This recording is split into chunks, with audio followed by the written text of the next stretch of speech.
నా పేరు pastor Abraham pole. నేను కేరళ దేశంలో పుట్టి పెరిగాను. నాకు యవ్వన వయసు వచ్చినప్పుడు దేవుడి గురించి ఉన్న ఆలోచనలు చింతలు వచ్చినప్పుడు ఒక దేవుడు ఉండిన ఎడల సాక్ష్యాలు దేవుడిని తెలుసుకోవాలి అని ఆశ కోరిక వచ్చింది.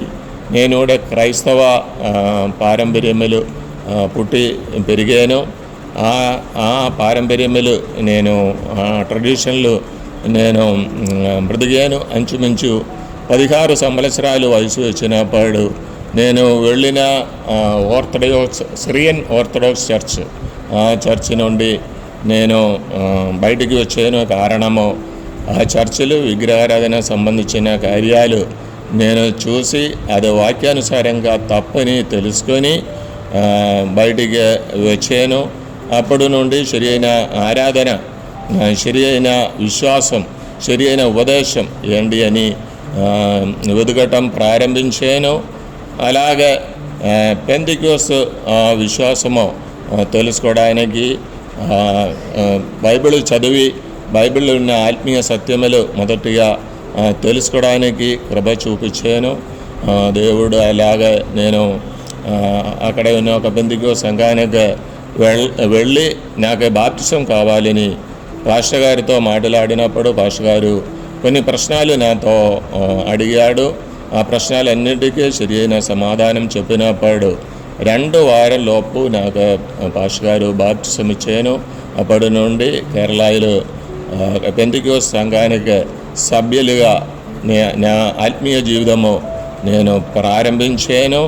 6 నెలల లోపు పరిశుద్ధాత్మ దేవుడు నాకు బాగా ప్రేరేపణ ఇచ్చినందుకే సేవ చేయాలని తీర్మానంతో నేను ఆ సంఘములో కొనసాగిన సమయంలో నాకు ఒక వివాహాలోచన వచ్చింది. నేను ఈ విశ్వాసములు ఉన్న పెంతెకోస్తు విశ్వాసములు ఉన్న ఒక అమ్మాయిని వివాహం చేశాను. వివాహం చేసిన తర్వాత నార్త్ ఇండియాలో పరిచర్య చేయాలని ఆశతో ఢిల్లీ ప్రాంతము వెళ్ళాను. 2-3 నెలలు అక్కడ ఉండిన సమయంలో ఎక్కువ నేను పొద్దున నుండి సాయంకాలం వరకు ప్రార్థన చేశాను. ఆ సమయంలో దేవుడు నాతో మాట్లాడారు. ఒక రోజు మధ్యాహ్న సమయం నేను ప్రార్థన చేసిన సమయంలో దేవుని స్వరం నేను వినాను. నా జీవితంలో అదే చాలా మార్పుకు కారణమైంది. దేవుని స్వరము మధ్యాహ్న సమయం దేవుడు నాతో ఇలాగ మాట్లాడాను, నీవు నా శిష్యుడు 2 సారి దేవుడు స్వరం నేను వినాను. నన్ను విడిచి నీకు వేరే ఎక్కడికి వెళ్ళడానికి సాధ్యం కాదు అని దేవుని స్వరం విని నేను పూర్తి సమయము సువార్త వరకే తీర్మానం చేసి మళ్ళీ అక్కడే ఉండకుండా కేరళలో వచ్చి కొన్ని సేవ చేసిన వ్యక్తులతో మాట్లాడి వారు ఆంధ్ర ప్రాంతంలో వారు సేవ ప్రారంభించారు. మీకు ఇష్టం ఉండిన ఎడల ఆంధ్ర ప్రాంతంలో వచ్చి మాతో కలిసి ఇక్కడ సేవ చేసడానికి ఆహ్వానించారు. వారి ఆహ్వానంని బట్టి ఈ వెస్ట్ గోదావరిలో ఏలూరు నుండి పాలకోళు మండలం అర్ధగట్ల అని చిన్న గ్రామంలో వచ్చాను. అక్కడ ఒక కాలనీ ఏరియాలో నా సేవ ప్రారంభించాను. అంచుమించు 2 సంవత్సరాలు. అప్పుడు మాకు భాష తెలియలేదు, ఇక్కడ సంస్కృతి తెలియలేదు, ఇక్కడ పరిచయం ఉన్నవారు లేదు. అప్పుడు కూడా అదే కాలనీ అదిగో వారు మమ్మల్ని బాగా ప్రేమతో చూశారు. అలాగే అక్కడ ఒక సంఘం, చిన్న సంఘం, ఒక 10 మంది 15 మంది 20 మంది అలాగే సంఘము అక్కడ అయినప్పుడు ఒక సంవత్సరం తర్వాత పక్కనే ఉన్న గ్రామానికి వెళ్ళాలని ఆశ వచ్చింది. అక్కడ ఉన్న ఒక పాస్టర్ గారితో కలిసి, భాష తెలియలేనందుకు పాస్టర్ గారితో కలిసి చుట్టుపక్కనే ఉన్న గ్రామానికి వెళ్ళటం ప్రారంభించింది. వారికి కరపత్రాలు ఇవ్వటం, బైబిల్ అమ్మటము, చిన్న చిన్న బైబిల్ సంబంధించిన పుస్తకాలు అమ్మటము. ఇలాగ ఈ చుట్టుపక్కనే ఉన్న అంచుమించు చాలా గ్రామములు చుట్టి తిరిగి రోజు దేవుని సేవ చేయటము, వేరే తెలుగు తెలిసిన 2-3 కలిసి వెళ్ళటము. అలాగే కొనసాగిన సమయంలో చుట్టుపక్కనే ఉన్న అక్కడే నుండి 2 కిలోమీటర్ల దూరములో ఉన్న హిందువులు ఒక ఏరియాలో సేవ చేయాలని ఆశతో ఈ ప్రస్తుతం నేను సేవ చేసిన ఏరియాకి నేను వచ్చాను.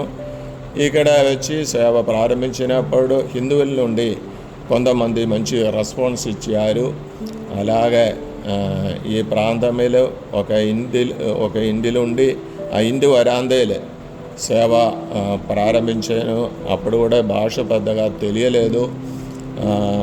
తర్వాత బైబిల్ కాలేజీలో నేను చిన్న ట్రైనింగ్ తప్ప థియాలజీలో డిగ్రీ కానీ ఏమీ లేదు. ఆ సమయంలో తిరిగే కేరళ వెళ్ళి అక్కడ ఏషియన్ బిబ్లికల్ సెమినారీలు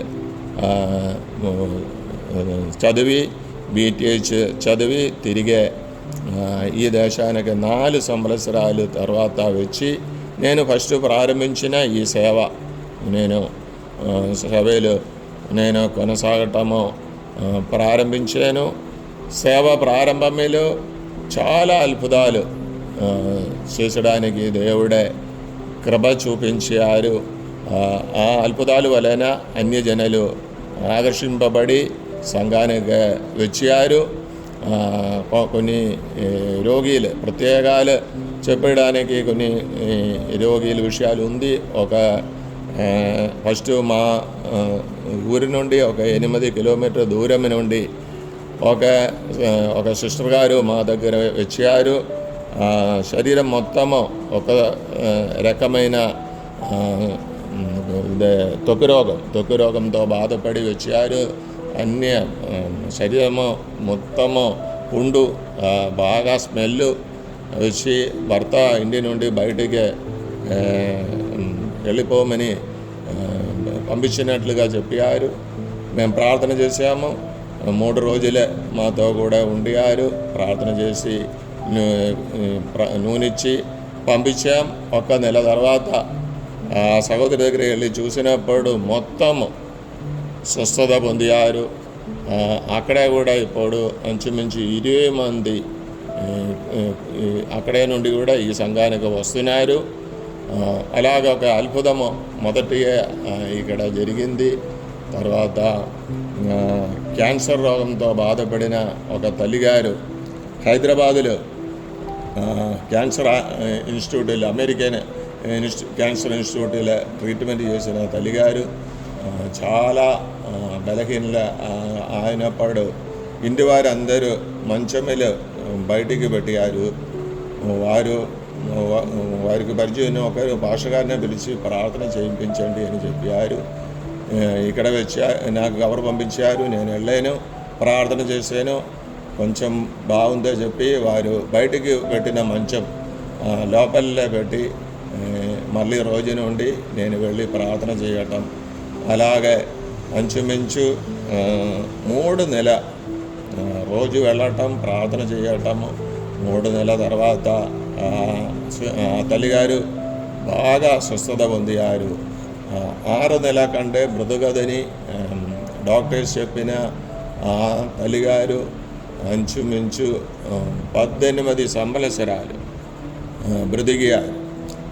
ఇలాంటి 3-4 అద్భుతాలు జరిగినది చూసి చాలామంది అన్యుల నుండి ఇక్కడికి వచ్చారు.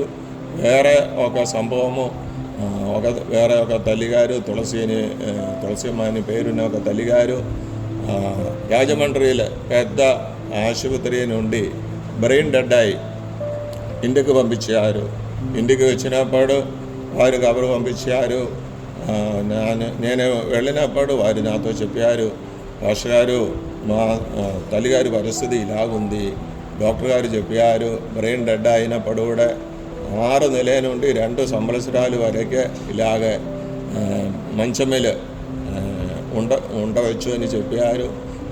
ట్యూబులో పాలు నీళ్ళు అన్నీ ఇస్తుంది, కన్నులు దొరవటం లేదు. ఆ పరిస్థితిలో నాతో చెప్పారు, భాస్కర్ గారు మీరు ప్రార్థన చేయాలి. నేను ఎందుకు ప్రార్థన చేయాలని అడిగినప్పుడు చచ్చిపోవడానికి ప్రార్థన చేయాలి, లేకపోతే ఇలాగైతే మాకు చాలా కష్టమని చెప్పారు. నేను చెప్పాను, నేను ఒక భాస్కర్ గారిను, ఒకరు చచ్చిపోవడానికి నేను ఎలా ప్రార్థన చేస్తారు, ఒక 15 రోజు బ్రతుకడానికి ప్రార్థన చేస్తా.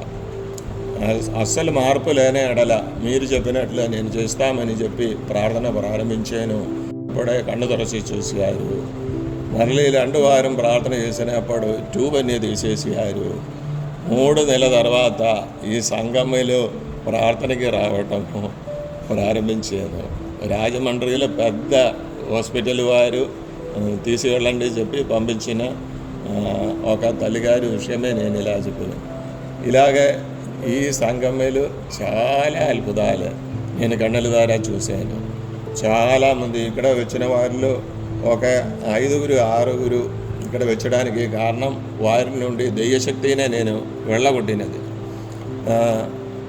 భాగ్యశ్వరమ్మ నుండి ఒక ఫ్యామిలీ వస్తున్నారు, మంచి యవ్వనస్తుడు, 18 సంవత్సరాల వయసు, దెయ్యశక్తితో పీడింపబడి చుట్టుపక్కనే చాలా సంఘములు వెళ్ళి ప్రార్థన వారు చేయించారు. ఏం ప్రయోజనం లేదు.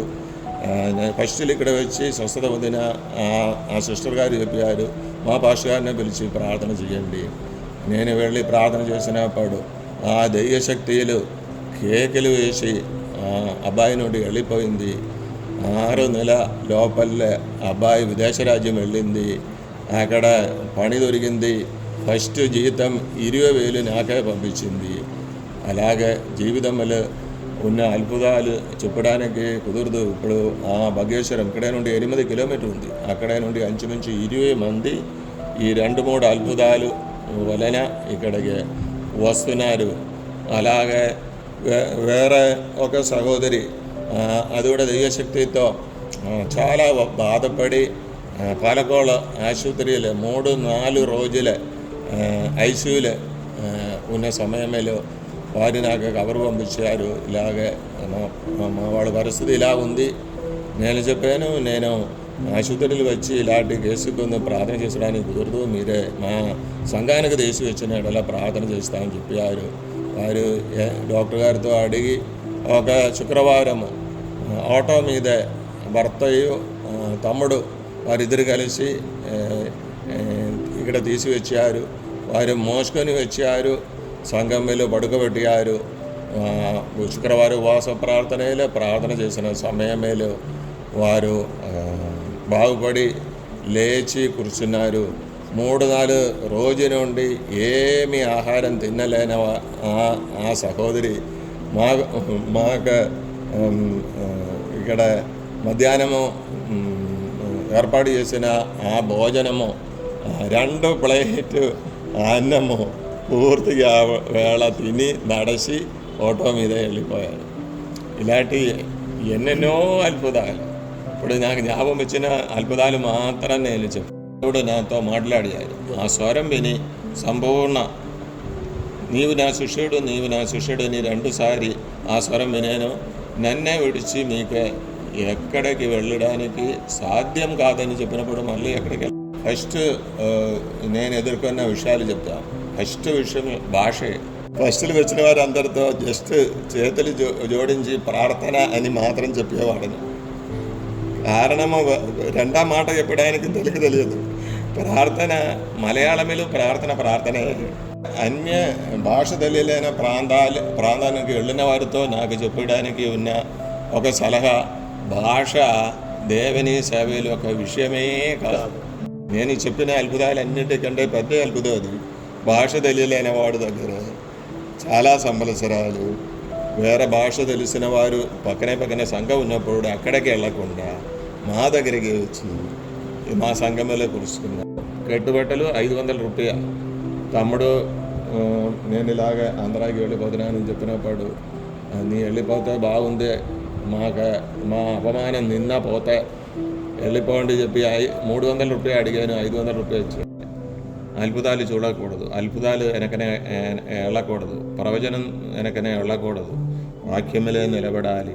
కరెక్ట్ అయిన వాక్యము ఎలాగ రక్షణ పొందాలి, ఎందుకు బాప్తిసం తీసుకోవాలి, బాప్తిసం తీసుకున్న వారు ఎలాగ బ్రతకాలి, ప్రత్యేకాల సంఘానికి కావలసినది యేసుప్రభు శిష్యులు రాసిన 14 పత్రిక ప్రధాన విషయము మీరు నేను చేసిన సేవ. ఇదే మీ సేవ కాదు, నా సేవ కాదు. పరిశుద్ధుడా, కనికర సంపూర్ణుడా, గొప్ప దేవ, నా అనుభవం నుండి నా సాక్ష్యము అన్నీ నేను చెప్పాను.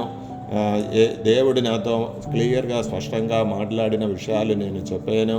నా జీవితంలో ఎలాగే దేవుడు నన్ను కాపాడారు, దేవుడు సంఘమునే ఎలాగ ఆశీర్వదించారు, మా కుటుంబమునే ఎలా పోషించారు, ఆ విషయాలన్నీ నేను పిలిచిన వాడు మీద పూర్తిగా ఆధారపడి బ్రతుకుటకు నేను ప్రార్థన చేస్తున్నాను. ఆశీర్వాదం పొందుటకు నేను ప్రార్థన చేస్తున్నాను. ప్రభువా స్తోత్రం. ప్రార్థన నసరుడైన యేసు నామములో అడిగి విడిచినాం తండ్రి.